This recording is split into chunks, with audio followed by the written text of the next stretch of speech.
Pakistan has begun counting votes after polling ended in an election marred by terror attacks, explosions and the suspension of mobile phone services.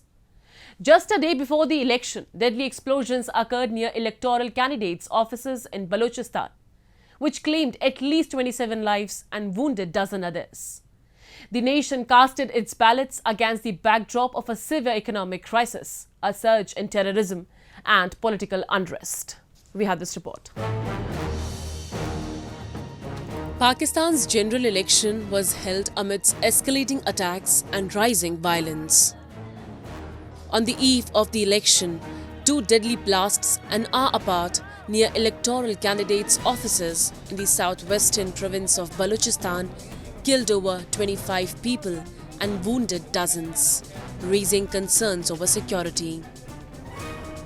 The first explosion, which claimed 14 lives, targeted the office of an independent election candidate in Pishin district, while the second blast occurred in Qila Saifullah near the Afghan border, near an office of Jamiat Ulema Islam, a religious party previously targeted by militant attacks.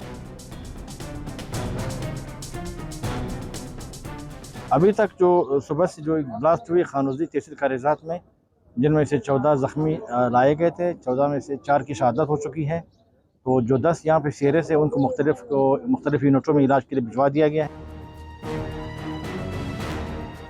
In a separate incident in Pakistan's northwestern province of Khyber Pakhtunkhwa, at least 10 police officers were killed in an attack on a police station. Since the announcement of the general elections in November, the Pak Institute for Peace Studies reported over 18 attacks on political leaders and workers across Pakistan, with 10 of them occurring in Khyber Pakhtunkhwa alone. In Balochistan, many voters feel neglected by the country's political parties due to the province's limited representation in parliament, often perceiving candidates as imposed figures with minimal connections to Balochistan.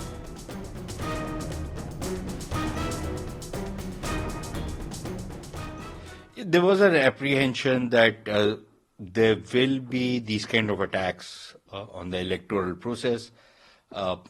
In fact, just before the attacks have been happening for over a week now, and there was an attack on a police station. Over a dozen policemen were killed. There have been a number of other attacks at smaller levels against candidates in Balochistan.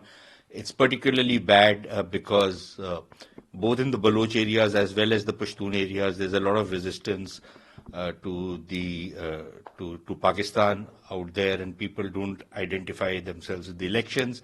So I think there is this wave of violence which has taken over. The election came almost 2 years since the previous Prime Minister, cricketer turned politician Imran Khan was ousted in a no-confidence vote. Khan was jailed on corruption charges last year and was barred from standing. Recently, he was convicted in 3 other cases and is facing years in prison.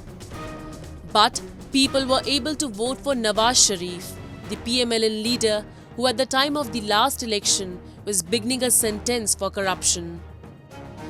Sharif was ousted in 1999 military coup and had his third term cut short in 2017, but he recently returned from self-imposed exile.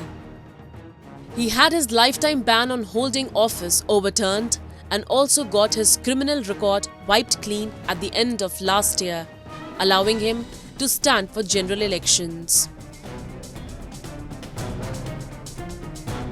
From all accounts, these elections on 8 February are not just the most predictable, but also the most rigged, because it's clear for everyone in Pakistan, if you see the commentary that is coming from within Pakistan, that the election results are clear, that the army in various ways is doing pre-election engineering, it will probably do some election engineering and post-election engineering to get a government that it wants in place, and it is said that it will possibly be a selection of Nawaz Sharif and his PMLN party.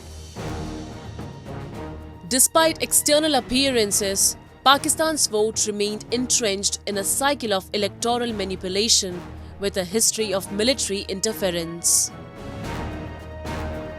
No Pakistan Prime Minister has ever served his or her full 5-year term in office, largely due to meddling by the military.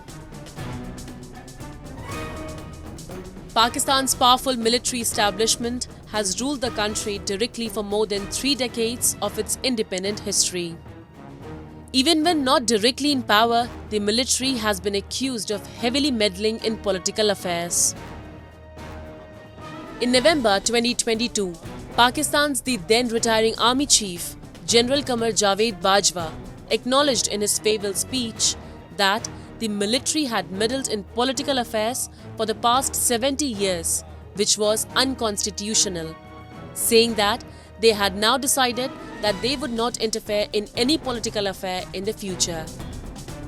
Few see any evidence of this happening, and most observers believe it will take a very long time, if ever, for Pakistan's military to meaningfully retreat to the confines of its constitutional role.